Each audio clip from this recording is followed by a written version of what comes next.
Hello everyone, welcome to India buddy. आपका स्वागत है आपके अपने चैनल इंडिया बडी में। स्टूडेंट्स, आज जो हम चैप्टर लेके आए हैं वो है 12th स्टैंडर्ड महाराष्ट्र बोर्ड के इलेक्ट्रॉनिक्स के लॉजिक गेट। आपको इंडिया बडी में इलेक्ट्रॉनिक्स आईटी सीएस के सारे चैप्टर्स के वीडियो लेक्चर्स मिल जाएंगे। आपको बस उसका प्लेलिस्ट जाके चेक करना है। तो दोस्तों, आगे बढ़ते और देखते कि आज हम क्या क्या चीज़ सीखने वाले इस चैप्टर में। अगर आप देखेंगे महाराष्ट्र बोर्ड में जो सिलेबस है इस चैप्टर में वो है लॉजिक गेट का complete details, half adder and full adder. तो हम पूरा सिलेबस इस वीडियो में कवर कर लेंगे। तो चलिए दोस्तों, आगे बढ़ते हैं। सबसे पहली चीज़ है व्हाट इज़ लॉजिक गेट। अब एकदम आसान भाषा में अगर हम समझेंगे तो लॉजिक गेट बेसिकली एक डिवाइस है जिसमें कुछ लॉजिक्स होती है एंड उसको आपको वन या वन से मोर इनपुट होते हैं एंड सिंगल आउटपुट होता है। तो ये बहुत आसान तरीका होता है। अगर हम इसको डायग्राम के पॉइंट ऑफ व्यू से देखेंगे तो हमको क्या मिलता है कि आप देखेंगे इनपुट आ रहा है एंड एक लॉजिक है एंड उसके हिसाब से उस लॉजिक के बेस पे एक आउटपुट जनरेट हो रहा है। अब जो सिग्नल आपको जो जनरेट होता है वो बेसिकली सिर्फ दो वैल्यूज होते हैं, हाई या लो। लो मतलब जीरो एंड हाई मतलब वन। तो इनपुट भी आपका हाई या लो में ही रहेगा एंड आउटपुट भी हाई और लो में। सिर्फ दो ही पॉसिबल वैल्यूज होती हैं। सो आई होप आपको लॉजिक गेट का मीनिंग समझ गया होगा कि एक या एक से ज़्यादा इनपुट, फिर कुछ लॉजिक्स रन होगा इंटरनली एंड एक आपको आउटपुट होगा। बेस्ड ऑन जो लॉजिक वो जनरेट होता है या अंदर रन होता है उसके हिसाब से बेसिकली आपको लॉजिक गेट्स के अलग अलग नाम मिलते हैं। तो हम एक एक लॉजिक गेट को ध्यान से देखेंगे। सबसे पहली चीज़ है नॉट गेट। नॉट गेट आपको याद रखना है, ये अकेला गेट है कि जिसमें सिर्फ वन इनपुट है। बाकी सारे गेट्स में वन से ज़्यादा इनपुट होते हैं, 2, 3, 4 इनपुट्स, बट ये अकेला गेट है जिसमें वन इनपुट होते हैं। इसीलिए डेफिनेशन में भी लॉजिक गेट में वन और मोर इनपुट बोला था। वन बेसिकली नॉट गेट के लिए बोला था। सो अगर आप देखेंगे नॉट गेट जो होता है वो निगेशन जनरेट करता है, मतलब जो भी इनपुट आपने डाला उसका एग्जैक्ट उल्टा। अगर आपने वन इनपुट डाला तो आपको जीरो मिलेगा, जीरो इनपुट डाला तो वन मिलेगा। इसीलिए इसको नॉट गेट को इन्वर्टर भी बोला जाता है। अगर हम इसके टेबल के फॉर्म में देखेंगे तो आपको दिख रहा है कि एक्स अगर इनपुट है एंड वाई अगर आउटपुट है, तो अगर जीरो इनपुट आया तो वन आउटपुट आ रहा है एंड वन इनपुट हुआ तो जीरो आउटपुट आ रहा है। आप सिंबल में देख सकते हैं एक ट्रायंगल और उसके आगे एक छोटा सा सर्कल होता है। आउटपुट के ऊपर हम हमेशा एक बार बना देते हैं, बेसिकली एक लाइन मार देते हैं, तो जिसके कारण आपको मालूम पड़ जाता है कि ये नॉट गेट है। सो आई होप आपको नॉट गेट पूरे अच्छी तरीके से समझ गया रहेगा। अब हम आगे बढ़ते हैं दोस्तों और गेट के बारे में। आपको एक सिंपल चीज़ याद रखना है, और गेट की डेफिनेशन क्या होती है। If any input is high then output is high. मतलब अगर कोई भी इनपुट हाई है, मतलब एक या एक से ज़्यादा इनपुट हाई है यानी वन है, तो आपका आउटपुट भी हाई रहेगा जिसका मतलब वन होगा। तो इसका सिंपल मीनिंग क्या हो गया कि वो लो आउटपुट कब मिलेगा, इफ़ ऑल इनपुट्स आर लो। मतलब अगर सारे इनपुट जीरो जीरो है तभी आपको आउटपुट जीरो मिलेगा। अगर उनमें से कोई भी एक वन रहेगा तो आपको आउटपुट हमेशा वन मिलेगा। सो दोस्तों, इसीलिए और गेट को हम लॉजिकल एडिशन भी बोलते हैं, क्योंकि इसके सिंबल जब कभी भी हम लिखते हैं तो उसमें एक प्लस साइन दिखता है, जिसके कारण हम इसको लॉजिकल एडिशन बोलते हैं। अगर हम इसके डायग्राम फॉर्म में देखेंगे तो आप देख सकते हैं कि इनपुट अगर ए है एंड बी है तो उसका आउटपुट तभी वन रहेगा अगर उसमें से कोई भी एक इनपुट हाई है।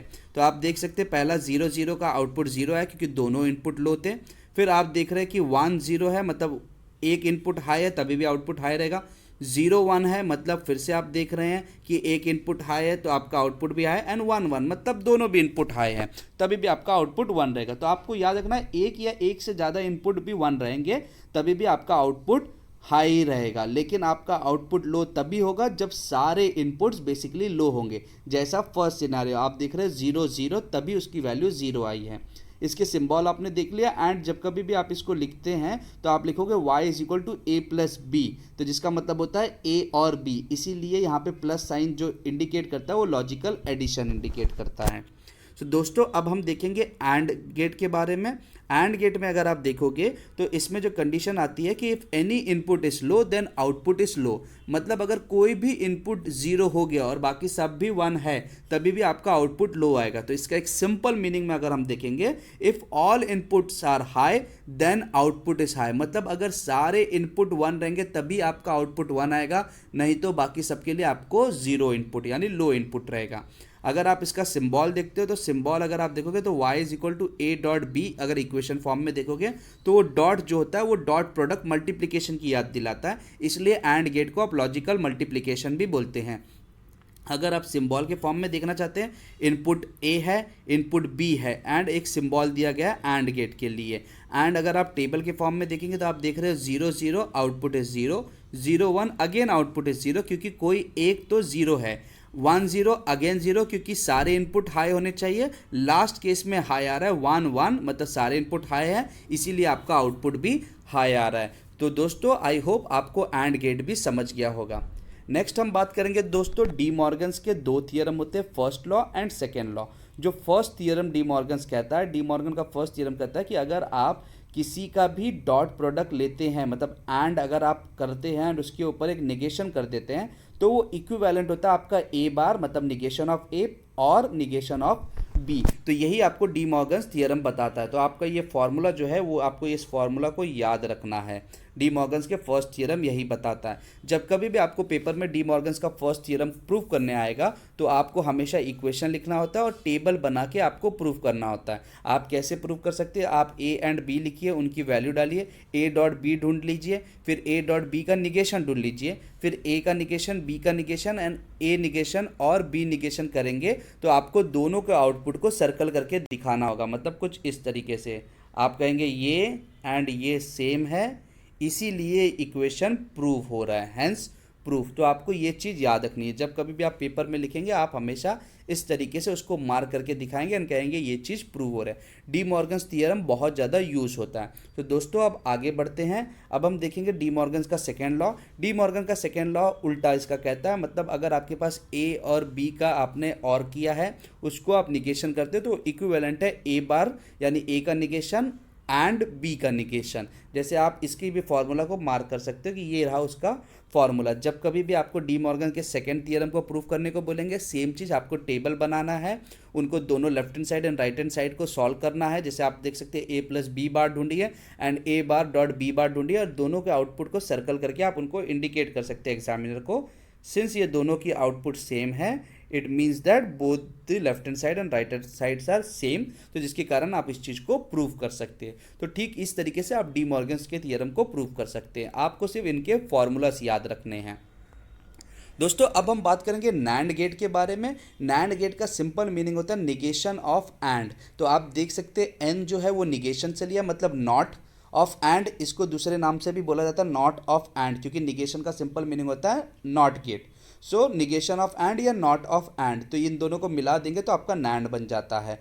इसका सिंपल आपका आउटपुट अगर आपको नैंड गेट का जनरेट करना है तो आपके एंड गेट के आगे एक नॉट गेट लगेगा, तो जो आउटपुट मिलेगा वो बेसिकली आपका नैंड गेट होगा। इसको हम यूनिवर्सल गेट भी बोलते हैं। क्यों यूनिवर्सल गेट बोलते हैं? क्योंकि हम नैंड गेट से ही बाकी सारे गेट बना सकते हैं। अगर आपके पास नैंड गेट्स पड़े तो आप उससे नॉट भी बना सकते हैं, और भी बना सकते हैं एंड भी बना सकते हैं, और बाकी सारे गेट्स आप बना सकते हैं। इसीलिए इसको यहाँ पे यूनिवर्सल गेट बोला गया है। अगर हम इसका सिंबल के फॉर्म में देखें तो आप देख सकते हैं कि यहाँ इसका सिंबल एंड गेट जैसा ही है, लेकिन एक छोटा सा सर्कल है। वो छोटा सा सर्कल रिप्रेजेंट करता है आगे बेसिकली आपको नॉट का पार्ट। सो आप देख सकते हैं इसकी जो फॉर्मूला बनेगा वो ए डॉट बी, उसके आगे ऊपर निगेशन का बार है। तो अगर आप देखेंगे इसका जो आउटपुट आ रहा है वो एंड गेट का अगर हम नॉट में करेंगे तो जो आउटपुट आएगा वही आएगा। सो आप देख रहे हैं एंड गेट का एग्जैक्ट उल्टा। एंड गेट में अगर आपका इनपुट ए एंड बी होता तो आपके आउटपुट 0 0 0 1 आते, लेकिन नैंड गेट में क्या है, 0 के सारे 1 हो गए, तो आपका आउटपुट आ रहा है 1 1 1 0। तो ये हो गया आपका नैंड गेट। मतलब आपको एंड निकालना है और जो आंसर है उसका वापस आपको नॉट निकालना है। तो ये हो गया आपका नैंड गेट। अब दोस्तों हम देखेंगे नॉर गेट। नॉर गेट आपको बताता है निगेशन ऑफ और, यानी नॉट ऑफ और गेट। मतलब और गेट के आगे आप सिंपल एक नॉट गेट डाल दीजिए।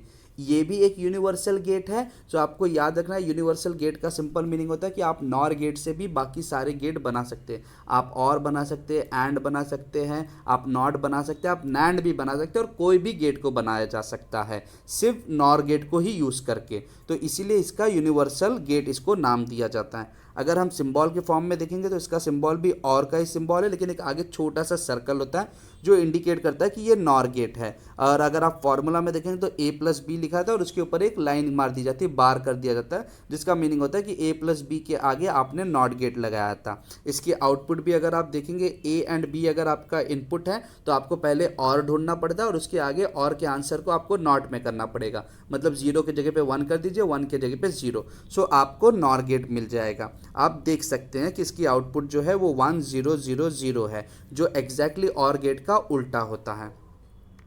अब दोस्तों एक्सॉर गेट के बारे में पढ़ेंगे, ये भी आपके सिलेबस में। एक्सॉर गेट का फॉर्मूला क्या होता है कि अगर आप देखेंगे सिंबल वाइज में वो प्लस एंड एक सर्कल के अंदर आता है प्लस, तो ये एक्सॉर का सिंबल है। एंड अगर आपको दो इनपुट दिए गए ए एंड बी, तो इसका सिंपल मीनिंग होता है कि आप ए का पहले निगेशन ढूंढेंगे, उसको बी के साथ एंड करेंगे। सिमिलरली आप ए एंड बी का निगेशन देखेंगे और जो दोनों का आउटपुट आएगा उसको आप और करेंगे। सो ये होता है बेसिकली एक्सॉर का फॉर्मूला। अगर आप दो गेट लेते हैं, दो इनपुट लेते हैं, तो उसमें एक्सॉर के केस में क्या आएगा कि अगर जहाँ पे दोनों इनपुट सेम नहीं है वहीं पे आपको आउटपुट 1 आ रहा है। जैसे आप यहाँ पे देख सकते हैं कि दोनों इनपुट सेम नहीं है, 1 0 1 आया, 0 1 1 आया, जबकि ऊपर वाले केस में 0 0 में भी आउटपुट 0 है एंड नीचे वाले केस में 1 1 का भी आउटपुट 0 आ रहा है। तो आप यहाँ पे उस चीज़ को देख सकते हैं। तो एक्सॉर गेट में आपको इस तरीके से सॉल्व करना। अगर आपको 3 या 3 से ज़्यादा इनपुट दिए तो पहले हमेशा आपको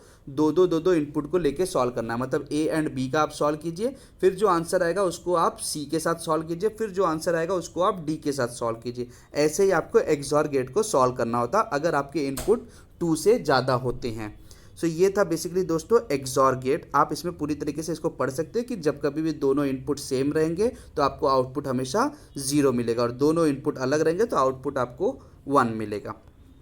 नेक्स्ट दोस्तों बात करेंगे हाफ एडर के बारे में। एक सिंपल चीज़ आपको याद रखनी है, हाफ एडर में हमेशा सिर्फ 2 ही इनपुट होते हैं, तो 2 इनपुट्स। अब आप देखेंगे अगर मेरा इनपुट ए एंड बी है, आपको सिंपल उनको बाइनरी रूप से ऐड करना है। अगर आपको बाइनरी एडिशन नहीं आता तो आप हमारे चैनल को सब्सक्राइब करके रखिए, क्योंकि अगला वीडियो जो है वो बाइनरी के ऊपर ही आएगा, इलेक्ट्रॉनिक्स का, तो आप उसको देख सकते हैं। अगर आपने सब्सक्राइब किया रहेगा तो आपको नोटिफिकेशन भी मिल जाएगा। एंड दोस्तों वीडियो को भी शेयर करते रहिए ताकि आपके दोस्त भी सीख सकें। सो अगर आप देखते हैं, आप देख रहे हैं ए एंड बी, उसका एडिशन करना है, 0 + 0 मतलब आउटपुट आपका 0 आ रहा है, फिर 0 + 1 अगेन 1, 1 + 0 अगेन 1 एंड 1 + 1 जो 2 होता है जिसको हम बाइनरी में 1 0 लिखते हैं, तो हमने वैसे ही लिखा 1 0। यही चीज़ आपको बाइनरी का मैंने नीचे भी दिखा दिया कि कैसे वो चीज़ सॉल्व हो रही है। तो अगर आप देखते हैं, अब अगर आप सिर्फ ए एंड बी को कंसीडर करते हैं एंड सम को कंसीडर करते हैं, सिर्फ ए बी एंड सम, तो आप सोचिए ऐसा कौन सा गेट रहेगा कि जिसको आप सॉल्व करेंगे, A and B as an input देंगे तो आपका आउटपुट सम आएगा और आपको तुरंत इस पर क्लिक होता है कि ये तो एक्सॉर का आउटपुट है। सिमिलरली अगर आप कैरी के लिए देखेंगे तो कैरी का आउटपुट क्या है, A and B as an input है, तो कौन सा गेट है कि जिसका आउटपुट कैरी से मैच करता है, एंड ये बेसिकली आपका एंड गेट होगा। तो आपको करना क्या है, सर्किट में आपको ऐसे ही बनाना, आपने ए बनाया, बी बनाया, आपने एंड बना के बोला कि इससे आपको कैरी मिलेगा, एंड एक्सॉर अगर आप बना देते तो आप बोलोगे इससे सम मिल गया। This is nothing but this is your half adder. Simple, आपको टेबल के बेस पे ही आपको डिसाइड करना है कि कौन सा गेट मैं इस्तेमाल करूं ताकि मुझे यही आउटपुट मिल जाए। सो आई होप दोस्तों आपको समझ में आ गएगा। सम जो है वो एक्सॉर के फॉर्मूला से आ जाएगा एंड कैरी जो है वो एंड के गेट से आ जाएगा। सो ठीक उसी तरीके से आप डायग्राम बना सकते हैं। नेक्स्ट दोस्तों हम बात करेंगे फुल एडर के बारे में। फुल एडर में आपको एक चीज़ याद रखना कि यहाँ पे 3 इनपुट होती है। सो हमेशा याद रखिए हाफ एडर में 2 इनपुट एंड फुल एडर में 3 इनपुट। अगर आप देखते हैं A B C and carry and sum, अभी आप एडिशन देखेंगे 0 0 0 तो 0 होता है, फिर 0 0 1 1 बन जाता है, फिर 0 1 1 वापस 1 होगा, 1 0 1 1 जो होता है वो बेसिकली 2 होता है, तो 2 को आप जानते हैं हम 1 0 के टर्म्स में लिखते हैं। फिर से 1 0 0 1 ही होता है, 1 0 1 अगेन 2 होता है तो 1 0, फिर 1 1 0 1 0 ही आएगा, आपको carry as a sum, and फिर 1 1 1 जो होगा वो 3, एंड 3 हमेशा 1 1 के टर्म्स में लिखा जाता है। एंड दोस्तों अगर आप देखते हैं, अगर आप सम की तरफ फोकस करते हैं और आप सोचोगे कि ऐसा कौन से गेट्स को इस्तेमाल करूं कि अगर मेरा इनपुट ए बी सी है तो मेरा आउटपुट सम मिले, तो आप देख सकते हैं अगर आप 2 एंड गेट इस्तेमाल करते हैं और उसके बाद उसकी आउटपुट को और कर देते हैं तो आपको कैरी मिल जाएगा। और सिर्फ अगर आप एक्सॉर करते हैं, ए एंड बी का एक्सॉर करेंगे और सी के साथ मिलके वापस एक्सॉर करेंगे तो आपको सम मिलेगा। तो आपको सिंपल चीज़ करना, आपको टेबल बनाना, टेबल के हिसाब से सोचना कि क्या गेट लगाऊंगा कि मेरे को सेम आउटपुट मिलेगा अगर ए बी एंड सी मेरे इनपुट होंगे। तो इसके बेस पे आपको फुल एडर समझ में आ गया। सो दोस्तों, अगर आप इंडिया बडी के बारे में नहीं जानते तो इस चैनल को सब्सक्राइब करके रखिए। इसके प्लेलिस्ट में आपको बहुत सारे वीडियोस मिलेंगे जो आपके जेई सीईटी महाराष्ट्र बोर्ड या किसी भी एग्ज़ाम के लिए, आप एनडीए डिप्लोमा जो भी एग्ज़ाम यूजीसी नेट सारे आपको डिटेल मिलेंगे।